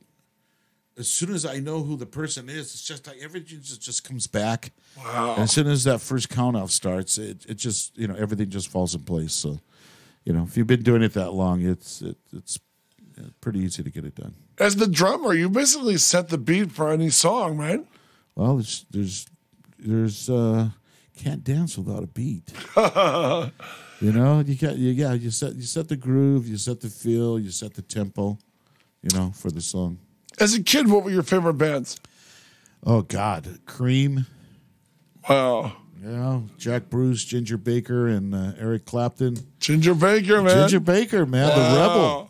Have you seen have you seen that video? The terrible Mr. Baker? Where What he about you? clipped the guy in the nose with his cane and broke the guy's nose. Why did he do that? The interviewer. Wow. Well, I hope you're in a better mood than he is. What was that all about? Well, the guy that was interviewing him mentioned something about calling some of Ginger's other friends to let him know about the interview. And I guess Ginger didn't want him to let his other people know about the interview. He says, "Well, I'm gonna let him know." Boom! He hit him with his cane right on the nose. And Broke the bridge of his nose. And when they went back to videotape the interviewer, you could see he just had a crack. It bleeding like crazy. And but it just, Is that in the documentary? Yeah, it's Wow. yeah, you'll see it there. The terrible Mr. Baker, I think they called it. Yeah. You'll see it. It's a beware of the terrible Mr. Baker. Wow. But an awesome drummer, man. That cat is he's a jazz drummer. Yes, boy, oh boy. He's a jazz drummer, and he just applied some of the jazz feels to the rock beats. It was that easy? Well, or that hard? Well, check this out. When Sunshine of Your Love first came out, it's played in 4/4 time, you know? 1, 2, 3, 4. Yeah. But the snare, where the snare's falling, he turned the beat around. When I first heard that song, I'm grabbing my head going, what the hell's going on here? Oh, no. What did this guy do with the beat? So I start counting it, and I'm going, oh, my God. He's playing the downbeat on 2. Wow. I mean, on 1. So rather than... sorry about that. It's the boss. No. My wife asking about the laundry. No. The romantic wildlife of the rock and roll drummer. So as I'm listening to Sunshine of Your Love, I'm counting it, 1, 2, 3, 4, and I'm going, golly, the 2 was not happening on the snare. Wow. Well, he turned it around. He started playing what you play on the bass drum, he would play it on the snare. And the beat you played on the snare, he would play it on the bass drum. So rather than going 1, 2, 3, 4, he went 1, 2, 3, 4, 1, 2. Wow. So it was da da do da boom boom. Wow. Instead of do do do do do, which everybody would normally do. They would give it that 2 backbeat. But Ginger turned it around, and on the beginning of the song, he would play it on 1 and 3. Fascinating. Not 2 and 4. Wow. Yeah. It was crazy. And just such a simple turnaround like that just made it for that song. Yeah, I mean, wow. Because whenever you hear the bridge, it goes straight into regular 4/4 time where the snare is being played on 2 and 4. When it goes back to the verse, now the snare is being played on 1 and 3. Wow. Yeah, I mean, since you worked with so many legends, did you ever play with Laverne Baker or Screamin' Jay Hawkins? No, that would be screaming for me for sure. Oh, wow. That would have been awesome. Yeah, we performed with so many different people, and some that we haven't. So it's hard to get in everybody, but hopefully we'll get a chance to do something with these people. Of some of the legends you played with, who are the coolest? And if you want, who are the ones who left you underwhelmed?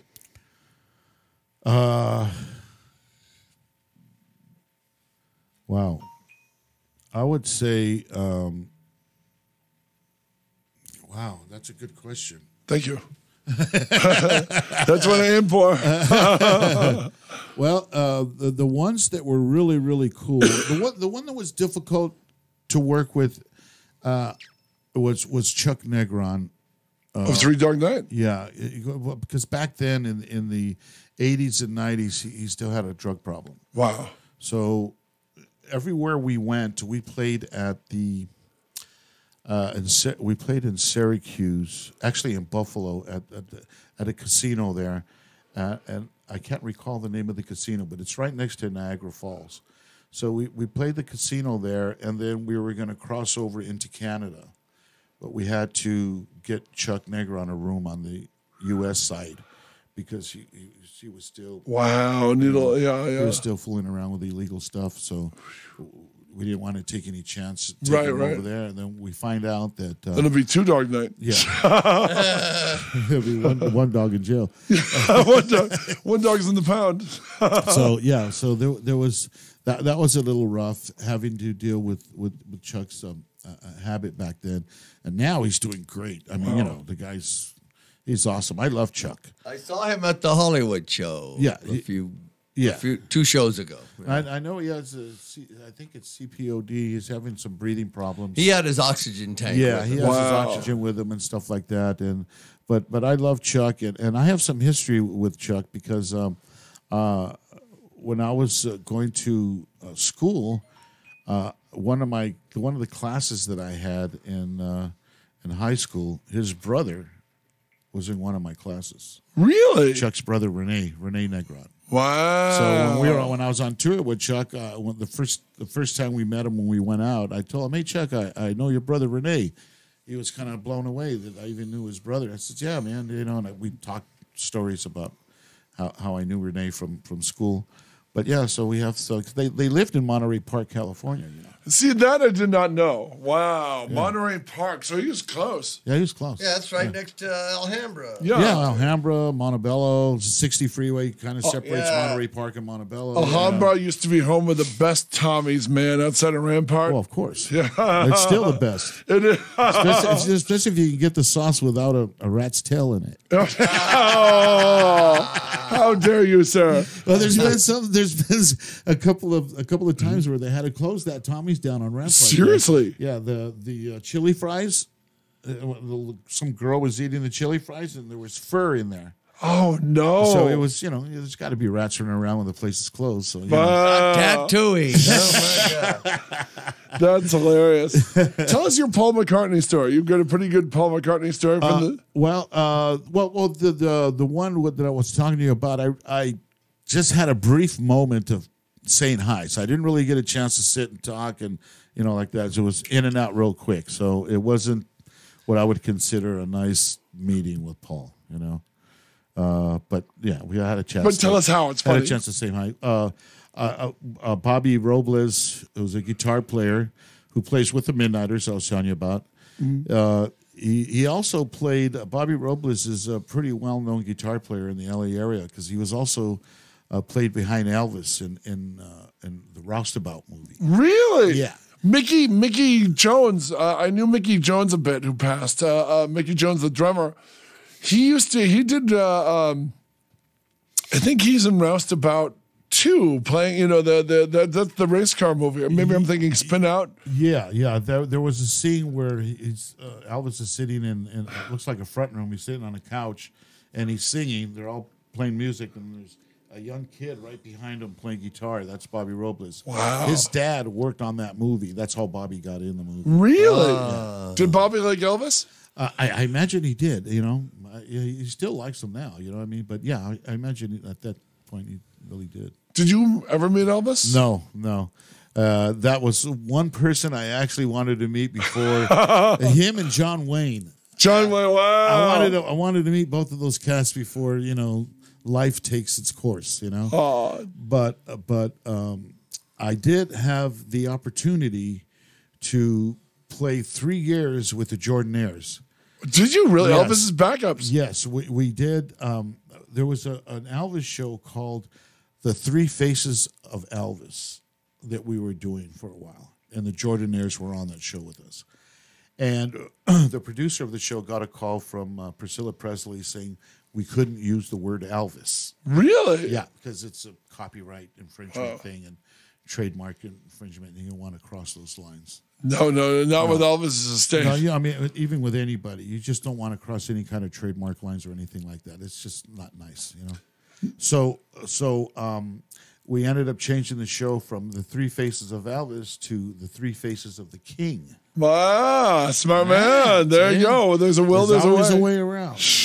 So when we did that show, we had a gentleman by the name of Rick Elvidi from North Carolina who was doing Elvis impersonations. I met Rick. Rick played a party at. He played Tanya Lamani's birthday party. Yeah. Rick's he's a good Elvis. Tanya and the now gone Francine York. Oh, okay. Had both done movies with Elvis. Oh. And so for the birthday party, he came out and did it. He did a great job, actually. Yeah. And so Rick was on the show, as well as a young man by the name of Jamie Kelly and another young man by the name of Leo Days. So it's the Three Faces of the King, right? So Leo Days did the 50s Elvis. Jamie Kelly did the 60s Elvis. Rick Elvidi did the 70s Elvis. Poor Rick. So each poor guy Rick gets to be fat Elvis. Well, it was like before he actually started getting big. Right. There was one Elvis impersonator I saw one time that I think he was just making a joke of Elvis getting large towards the end of his life. And this guy's performing with a hamburger in his hand, singing Elvis tunes. And as the time goes on, he has a thing where his suit gets bigger. And it starts blowing up. And, me and a few other people thought that was just kind of an insult to Elvis. And we ended up getting up and leaving. I didn't like the fact that he was just making fun of him like that. You can't. But the interesting thing about Elvis, he never wrote any of his own songs. No. One of the deals was I guess one of the deals was Elvis would get co-writing credit on your song, even though he didn't do jack. I guess if Colonel Tom Parker worked some of those deals out for him, maybe That's really dirty, though. He didn't write them, and he's Tom Parker was a dirty guy. yeah. I mean, he didn't even pay Elvis everything he was supposed to have gotten. Wow. So I mean, that's usually what goes on in this business, But I heard with Burnin' Love, basically Elvis's last big hit, I heard with Burnin' Love, Elvis wanted to propose the deal to the guy, and the guy who wrote Burnin' Love basically said, you keep your name off the song, because that would eat into his songwriting. He goes, if you don't want it, I'm going to B.J. Thomas. And Elvis said, no, I'll do it. Yeah. That was a great hit for him, man. His last big one, That was via satellite from Hawaii. That was like the first satellite live. Yeah. Tanya, she's the belly dancer in that. She's the one I took you to her birthday party. Oh, yeah. That's right. Yeah. Wow. Yeah, we did when the show we had, Three Faces of the King, we actually performed in Hawaii. Really? On the same day that Elvis was there to commemorate the day that he performed there. Wow. And we did it at the Waikiki Shell. Smart. And we gave a lot of free tickets out to the military, so it was packed. Wow, it's smart. I think it holds like 8,000 people, the Waikiki Shell. And the mind blower to me is that Rick Alvide is a very nice looking guy. He's a pretty man, I guess you could say, right? But or handsome. Handsome guy. But with the Elvis suit and the way he combs his hair and all that, it's just, crazy. All these women are coming up and putting lays on Rick Alvide's neck, calling him Elvis and crying. And wow. I mean, it was amazing thinking, wow, imagine Elvis himself. And you're the drummer behind him. Yeah. Like, what's it? God. Oh, God. I'm having a brain fart right now. The original drummer that played with Elvis. DJ Fontana. Yeah, wow. There we go. Okay, DJ. The man overcame his brain fart. It's funny how I had a blank on his name. I got an autographed picture and drumsticks from him. And his guitar player. Who's his guitar player? James Burton. He played. He ran with him for a long time. We had the opportunity to play with James Burton at the in Shreveport, Louisiana, at the stadium there. Wow. He was playing guitar with the Jerry Lee Lewis on that gig. Really? Yeah, and a nice guy, great man. He took us to the Waffle House and bought us breakfast. Wow. Anybody takes you to the Waffle House, man. Yeah, it was great. So a lot of great stories from everything we've been doing all these years, and we're not done. We're still performing. We have a date coming up. Let's talk about that. You know what I mean? I was going to wait till the very end of the show, but let's talk about your upcoming, Oh, okay. Well, we can wait if you want. No, we'll pimp it now. We'll pimp it again at the end of the show. All right. Sorry. That's okay. Good. There's not too many opportunities that we get to perform here in California, even though we're based out of California. Yeah, it seems so wrong. You're the birth of the East LA Sound. Yeah, we're back east quite a bit. This past New Year's, we're at the Hollywood Casino in Charlestown, West Virginia. I'm sorry for you. Hollywood Casino. Yeah, we flew into Baltimore, Maryland, right? And we get over to the casino. West Virginia, man. I'm so sorry. 7 degrees below zero. Oh, man. Oh, man. Believe that. This California kid couldn't wait to get home. I'll tell you. No. I don't miss the Midwest at all. No. I mean, mosquitoes, ice. Oh, yeah. We did the... Did you hit a patch of black ice while you were there? Yeah. I fell. I was walking out from the hotel to the van to get something, and I never even saw it. I slipped and fell right on my butt. Yeah. But we did Hannibal, Missouri, right on the Mississippi River. Hannibal and the Kid Hunters went to Hannibal, Missouri. Exactly. Mark Twain's town, right? Wow. And you're talking about the bugs. There's millions and millions of these big cicadas, Mothra-looking things. Yeah, and huge. We're playing this. This stays vivid in my mind. We're beginning of the show, and we're backing up Tiny Tim, and Tiny Tim is doing Heartbreak Hotel. You got to catch it. It's on video. It's on YouTube. I was going to say, Tiny Tim with Cannibal and the Headhunters backing Tiny Tim up doing Heartbreak Hotel. It's a mind blower. Wow. And as soon as the lights go on, you see all these millions of bugs flying into Tiny Tim's hair. crawling up into his hair like this. And we're just like, oh my God, you know. And people putting spray on them to keep the bugs off you, but I've never seen so many bugs. Isn't it terrible? I mean, the mosquitoes. At the end of the show, you look down at the stage floor, and you can't even see the stage floor. There's just trillions of bugs all over the place. Oh, man. Just dead. We camped in, my parents. Should have had bug zappers. My mom would cover your mouth, cover your eyes, Ricky, you know, and she would just spray you down with off. Yes. Yes. Yeah. You needed it there. Wow. Yeah, you needed it there. So, talking about that, we have this. But getting back to some of the dates that we have coming up, here in California on July 12th, we're going to be doing a local event for the city of Montebello.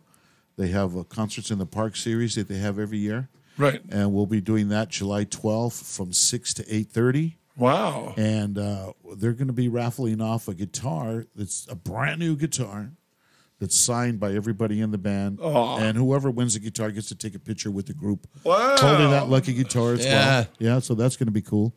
And July 21st, we'll be headlining at the Warner Grand Theater in San Pedro. So that's going to be another good one. In fact, the tickets for that particular show. Tickets to the closer to the mic. The tickets for the show at the Warner Grand Theater. The concert on July 12th in Montebello. That's a free concert. Mm-hmm. So anybody can come, you know, bring your ice chest. There's going to be food there and all kinds of great stuff. There we go, let's do it. There you go. It's a week before Comic-Con. And the July 21st date, this is a MC Global Entertainment production. Uh-huh. And the tickets for that, you can call the number 424 224 63 45. 45. Yeah. And you ask the person on the line there for your tickets. They got VIP tickets for sale, where there's going to be a meet and greet for all the entertainers for that night. Who's on the bill with you? We Cannibal and the Headhunters, and there's going to be a salute to the music of Carlos Santana. Wow. So I think Greg Walker, that sang on some of the songs with Santana, is going to be on this particular show. So they're doing a whole salute to the music of Santana, as well as there's another group called Next Level, who some of the guys had worked with, I believe it was Otis Williams from the Temptations, so they're doing a kind of a tribute to the music of Motown. Wow. Yeah. And then there's other entertainers there as well. And it's going to be emceed by another comedian from the LA area by the name of... Robert Zapata Jr.? No. Yeah, it should be. Gilbert Esquivel. Really? Yeah, he'll be emceeing the show.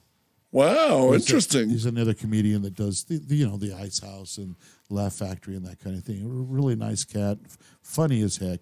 Wow. So it should be a night of some great entertainment. And I'm telling everybody for the 21st and the 12th, bring your dancing shoes. You're going to need them. Wow. We're going to knock the roof off the place. Does that give you a lot of energy as a drummer when you play a song really hard, really hot, really fast? And everybody starts dancing. Yeah. All of a sudden, that one song. There's two well, there's a lot of them, that you just want to put everything into. You don't want to cheat any song. But when we do Land of a Thousand Dances, of course, that's our ending song for the end of the show. Wow. We incorporate I Love Music into Land of a Thousand. I love music. Any kind of music. Yeah, by the OJs, we incorporate that into the song as well, and it just pumps it up to another level, and we just drive it hard. Wow. We kind of give it, it has the R&B soul feel, but we just play it a little more aggressively, And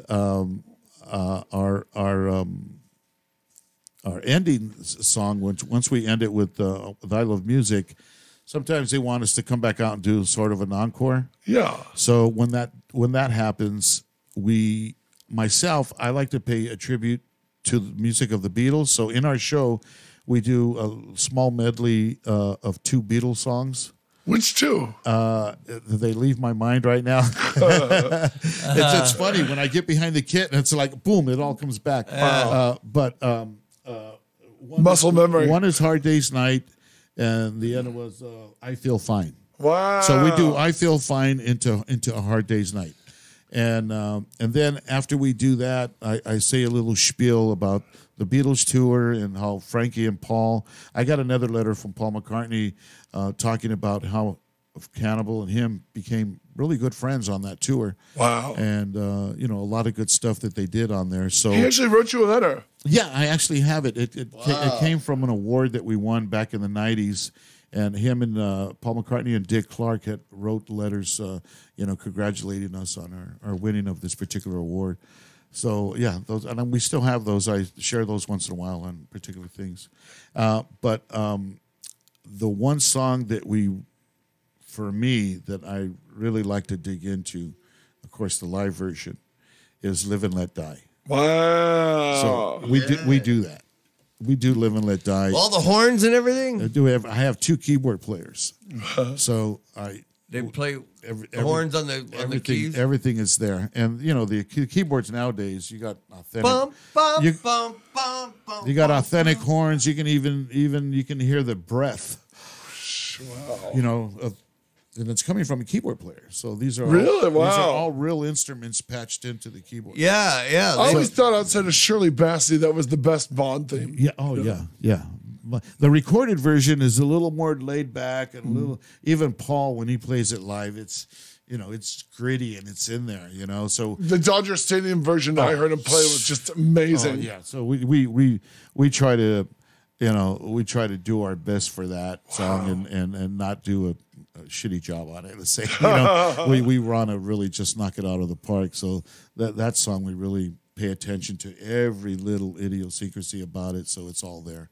Yeah, because that song is like two different tempos. And I mean, what does it matter? There's kind of a happy pappy, and then it gets really serious. Yeah. Especially on that. You want to really dig into it. Yeah. The hook is amazing on that song. It's an amazing hook. I mean, the song itself is it's a feel-good song. It's not a song you can dance to. That's a concert tune. This is something you sit down and you pay attention. Yeah. This is time. Sit down, let the adults work. Check out the movements and see what the guys are doing that actually brings this song together. Wow. Yeah. And I think one of the more underrated James Bond movies as well. Yeah, I think so. Yeah. Now, with you guys, are you in the Rock and Roll Hall of Fame yet? No, Why the hell not? it's been brought up, and in fact, there was some talk about creating a section for the sounds and the groups that came out of our area. Right. But I'm sure you heard the term, how they call this, some of the music, Chicano rock. Yes. Chicano rock, East LA sound, that sort of thing. I always thought it was funny in that Cheech and Chong movie. So, I used to be in a band. We play everything from Santana to El Chicano. but it's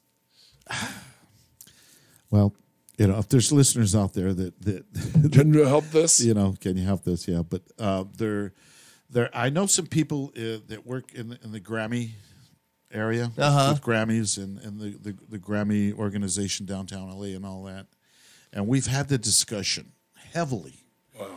I mean, probably 9 of us sitting around a table and talking about this particular thing called Chicano rock. You don't like that title, I can tell. Well, because if it actually existed, why isn't it in any of the music awards? Yeah. In any of those programs? Well, because it doesn't exist. It's like giving a Blue-Eyed Soul Award. Yeah, or a Brown-Eyed Soul Award. Yeah. You know what I mean? But there's one article that I found on the internet that read like this. They're trying to describe Chicano rock music and how it comes into being that. So here's what I read. Said, if you are a musician that's born and raised in East Los Angeles and you play Johnny B. Good or Stairway to Heaven, because you're that Mexican musician born and raised in East LA, it becomes Chicano rock. That doesn't really seem fair. It's nonsense. Yeah. It's absolutely nonsense. We got into it because we liked rock and roll. Right. In the 60s, there was no such terminology used as Chicano rock. That didn't start till the 70s. Ugh.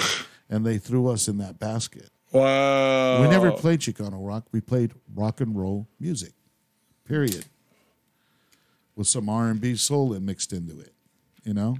So if some of my friends or other people that kind of like to believe that there is a Chicano rock on there, I'm probably going to hear some backlash. Screw them. But, you know, what can you say? Reality is reality. If it was actually something that existed, there would be some awards behind it. You're right. Behind some companies that actually mean something, like the Grammys or other award committees that put these things together. So I think they just kind of laugh at that, you know, the mainstream people that are in the business, you know, trying to create something of our own, which is cool, but it's always just been rock and roll, man. You know, there are some brown-skinned people that look like me that play heavy metal. They're not playing them. You know, I actually had one guy come up to me after a show, and I don't know, but he tell me, look, because of your background and your nationality, shouldn't you be playing mariachi music? I said, I'm a rock and roller, man. Mariachi music. I just happen to be born and raised in East LA. Everybody's got to be from somewhere. Yeah, I happen to be from there. You rock this guy's socks off, and he wants to hear 1 ton of lira. You know what I mean? Yeah. Are you going to play congos? I mean, you know, we're people. We're human beings, right? We're human here. Yes. You like rock. I like rock. Yes. This doesn't determine whether I like rock or not. It's in here. Yes. You know, and what you feel in your heart. You know what I mean? So the concept of that, if you want to call it that, how some people look at that thing. I have people, I say this to people, take a look at our group today. My group today consists of one of my keyboard players, a Jewish guy. My guitar player is an Italian guy. One of my singers, African-American guy.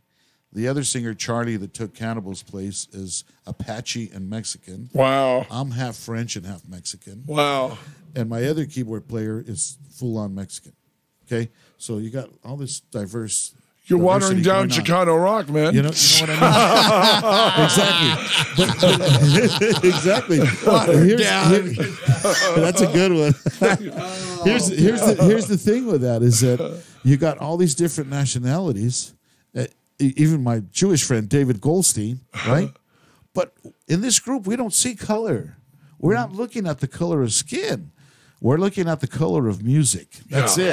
Wow. That the color of music has many, many, many different shades, and that's what we should be looking at.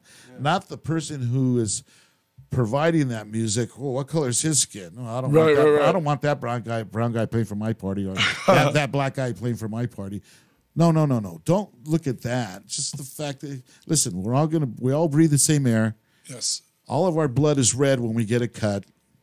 One day, unfortunately, we're all going to die. Wait, what? So we all experience the same stuff. Yeah. So what makes us so different? Wow. We're really not that different. You know, people want to dye their hair blue because it's going to make them outside of the norm. But you're still a human being. You put your pants on the same way I do. Breathe the same air. You get sick. I get sick. You know, I had a heart attack. You may not get one. But, you know, it's just things that we go through. It doesn't make us different. We're all experiencing the same thing. If the only difference is the skin, we got to stop looking at that. And True. just start looking at the people who they are, you know? Yeah, we have enough diversity in the country that it is since Trump came into office. Depending what club we go to, like go see Otis Day on the nights, and then we don't have to worry about them dancing with our girlfriends, right? No. Otis Day in the night. You wouldn't have to worry about Otis. Otis is a good friend of mine. His original name is Dwayne Jesse. Dwayne changed his name. Yeah, Dwayne Jesse is out of Compton area. He's living in Las Vegas now. Wow. And they still go out and perform. They still play it, huh? Yeah, we've backed them up. I don't know how many times. Really? That movie when they did that was Animal House, right? Yeah. And that kicked them off right there. And and people like and a lot of people thought they were a fictional band, huh? Yeah, it was a fictional. Yep, it was a fictional. But they were actually playing. They were all real musicians, though. Yeah, it was a fictional band for the movie, but after the flick, Otis just turned it into a group, and he's not a singer, you know. No, he's an actor. Really? He's been on Starsky and Hutch. He's been on other programs that he's done for TV. I'm a huge Me TV fan. Yeah, and he's not a singer. So if you ever hear him, he's singing like real rough, like, you know, you make me want to shout. He's singing way down in there, you know, but he pulls it off. You know, he's an actor, so he pulls it off. Wow. Yeah. He stiffed. I remember my college, Cal State San Bernardino. He stiffed them. They were going to do an Animal House night at Toga Party. Oh yeah. And at the last minute, he pulled out for a better gig. Or at least that's what the editor of the paper told me. So I know they tried him at Absentia. This is terrible. I know for a while in the Commons, in the Kaotic Commons, the bar and pool hall area of Cal State San Bernardino, I know his headshot was on the dartboard.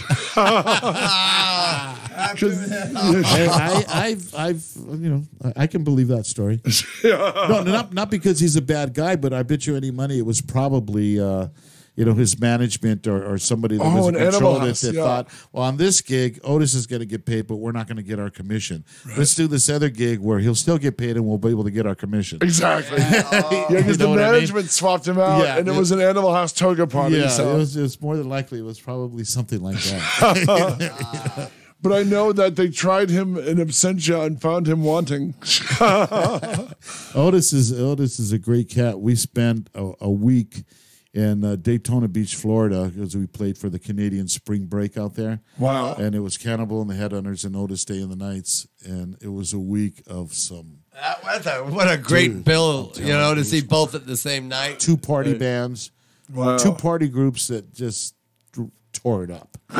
And that was a crazy, crazy week. I have one story I'd like to tell you. Please. I have to share it off the air. I can't share it on the air. Okay. I'll tell you guys off the air. That we need to hear. And everybody's going, oh, no, wait a minute. No. You can share it later if you like. Well, we'll water it down, but I want to hear that. Yeah, you would have to hear it first. I don't know. I wouldn't be able to do it. Well, you played with Los Lobos. Tell us about them. Los Lobos is another group that came out of. Do you know the group Tierra? Yeah. You heard of them? Well, those guys, were they involved with Tito Narivola? He was Tito Puente. Tito. He was he Los Lobos? Who was the other one? Tito and Santo, or no? He was the actor on Pee Wee's Playhouse. Remember? But he had a group. Oh no! I know who you're talking about. They're in.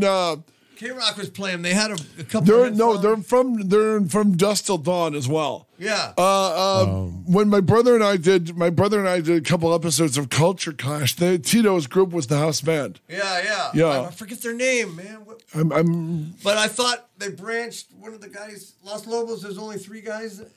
Los Lobos, it's 3 guys. It's David and Louis and God, I forget the other cat's name that's running it. But yeah, there's 3 guys for Los Lobos.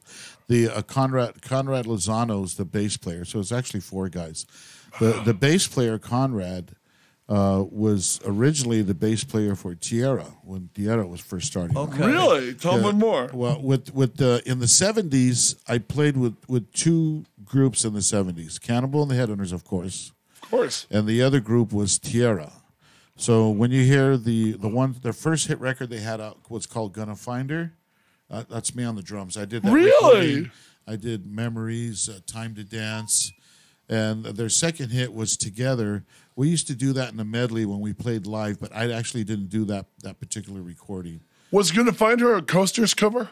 It was written by somebody else. I can't recall who did it. It could have been, but it was another person that actually did it. I can't recall the name at this time. But in the 70s, I played with both groups, with Cannibal and with Tierra. And since you were playing a lot of the LA scene, did you know Oingo Boingo when they're coming up? With Johnny Avila on bass, and yeah. I just saw Lance Cosgrove, the Monrovia, the other night. Wow. On Taco Tuesday, I was just talking to him. Yeah, they used to play the Coconut Teas a lot there. In Coconut Teasers. I used to go there a lot. Yeah, that's not there, and the building's still there, but it's it's something else now. Yeah, some restaurant or something. So you would have known like Oingo Boingo and X and all those guys. Well, I knew John Avila and Johnny Avila, yeah, from San Gabriel area. We all grew up sort of in the same area. Do you know Joanne Ledesma? She's a music publisher. She's been on our show. I don't think she knows the whole San Gabriel musician. Yeah. Well, I'm from the Montebello area, so we crossed right. Scenes from East LA to the San Gabriel area, so it was a back and forth thing. But yeah, they were. Do you know Sammy Avila, the keyboard player? The keyboard player, yeah, Johnny's brother, right? Wow. And his son. Oh my God, what a great guitar player! Yeah, I haven't heard his son play at all. Tony Avila. Oh my God, that guy's the greatest blues. That guy, yeah. And I think he just late 20s or early 30s. That whole family's talented. Oh my God, yeah. The whole family's talented. Wow. So when did you know your son was a great comedian? Boy, it took a little while. It was because he's got your name. So when he's getting booed, Robert Zapata's getting booed with him. they have us confused on Facebook. They have me, Robert Zapata, drummer comedian, and they have him as Robert Zapata, drummer comedian. So it's hard to. But I guess for me it was when I stopped sweating in the audience, I realized that he was doing well. Wow. Because in the beginning there, man, I was so nervous for him. That's the hardest thing to do, man. My wife couldn't even sit in the audience. As soon as he would start and we kind of knew he was, diving, it was going down. She had to get up and leave the room. She'd just get too nervous and just... But what does that do to you as you see your parents bailing on you as you... Well, no, the wife would get up. I would sit there and kind of just watch everything that was going on so I could give him my opinion. Yeah, you got to give him your back. On what maybe you might want to try or change this or whatever. But I would literally be there sweating. I mean, I'd be dabbing my face with a napkin because I was sweating for this kid. You know what I mean? Every time you go up there, man, it's like the most like you could fail. You could just go like bomb, and it's not like you're up there with a band. You got 4 or 5 other guys to lean on. You're up there by yourself, and you either fly or crash. And so we've had a number of shows like that. But now we look forward to going and checking him out because he packed out the Improv here in Ontario. In fact, there was so many people wanting to get in, they had to turn about 200 or 300 people away. That's great. Just couldn't get in, and he's doing well. He's getting his feet wet, so to speak. Yeah. Wow, very nice. Congratulations. Thank you know what I mean? Thank you. Those early shows must have been rough, man. They were rough. I'm telling you, they were actually pretty rough. A couple of them we actually just stood home for because we didn't want to go through the thing of sweating it out with him. Yeah. I mean, and of course, some of the places he's doing are actual dives. You know what I mean? And you got to start somewhere. You don't start from the top. You start from the bottom up. Yeah. I keep thinking of this time my cousin Todd was a high school wrestler, and there was this Samoan kid who was just throwing him around the mat, just full on kicking his ass.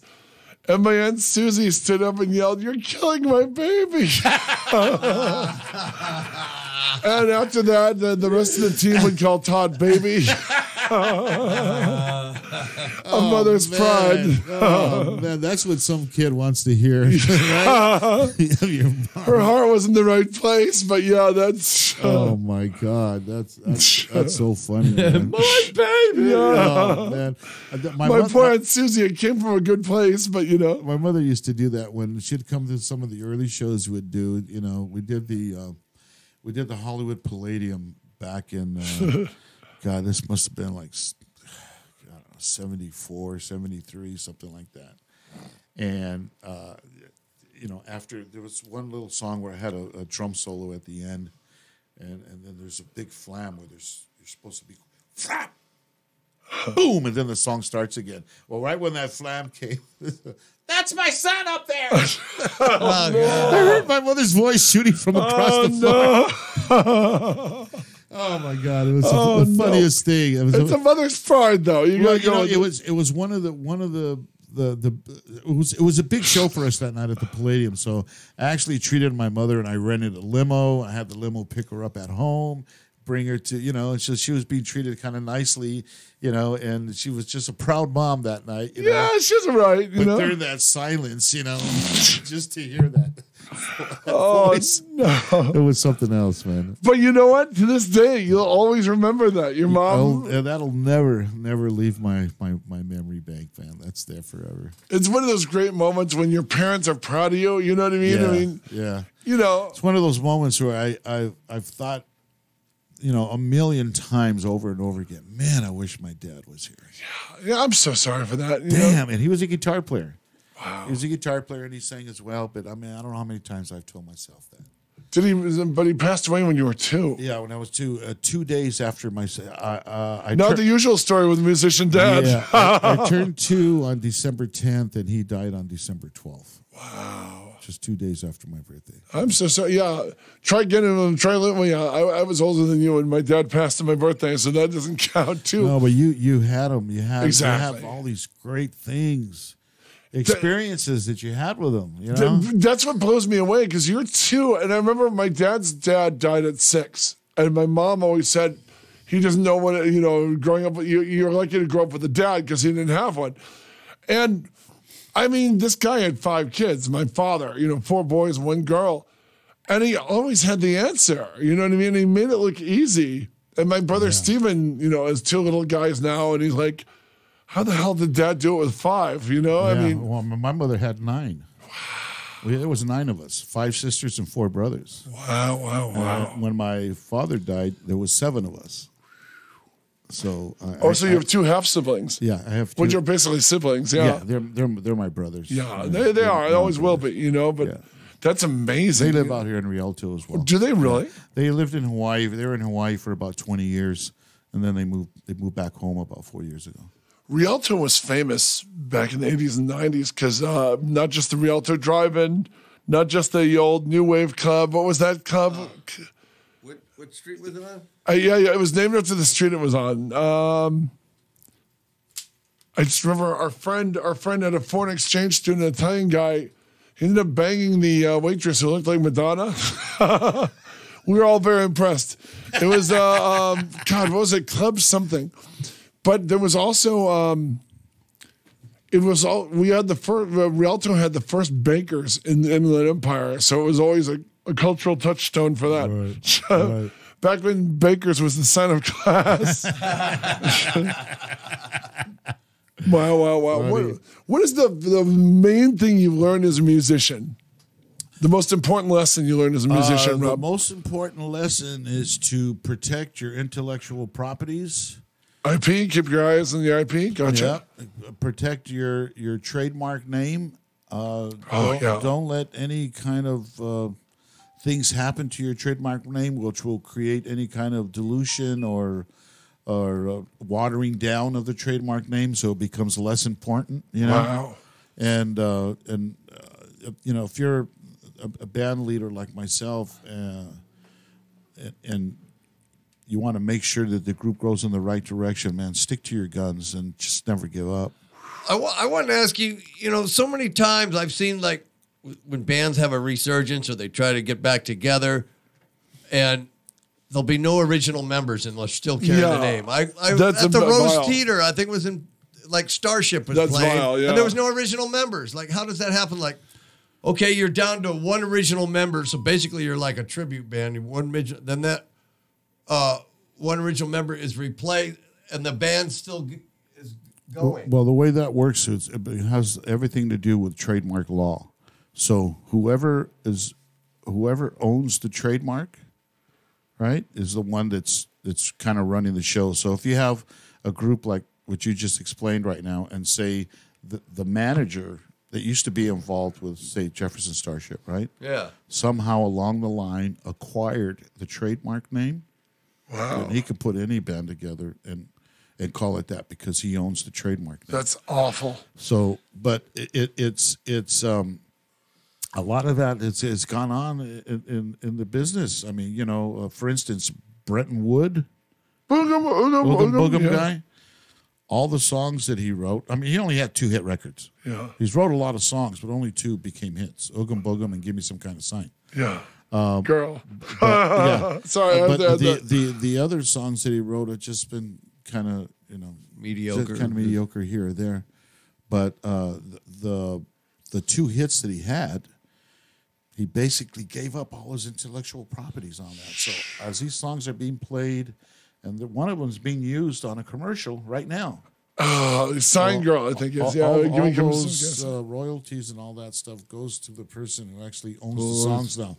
He doesn't own his songs no more. That happened to Romantics. He sold them because he was needed some money. He sold his rights to the songs. And he gave away his mailbox money. Doesn't make any penny on it. He gave away his mailbox money, which wow. So he's booked a lot. He does a lot of shows, so that's how he makes his money now. But as far as royalties on any songs that he wrote, that's out the door. Doesn't make anything. Because that song could be playing with BMI or ASCAP, right? They're still in existence, right? And that's where you get your airtime pay? As long as licensing? They have a new law that passed like about 10 years ago. A lot of musicians went to Washington, D.C., and they talked about the performance rights law. So every time a song is being played, whoever's played on that song can get a portion of the money. I mean, it might be a half a cent or a quarter of a cent, but depending on how many times it's been played will determine how much money you're getting. So Hal Blaine, who was the drummer for the Wrecking Crew, remember the Wrecking Crew from back in the day? They played with everybody. Oh, yeah. Even on a lot of the Beach Boy tunes where people thought it was Dennis Wilson playing, it was Hal Blaine playing. Wow. On a couple of the Beatles songs where they thought it was Ringo playing, it was Hal Blaine playing. Wow. It wasn't Ringo at all. Well, Hal played on so many different songs with Dean Martin and a lot of other major rock and roll people.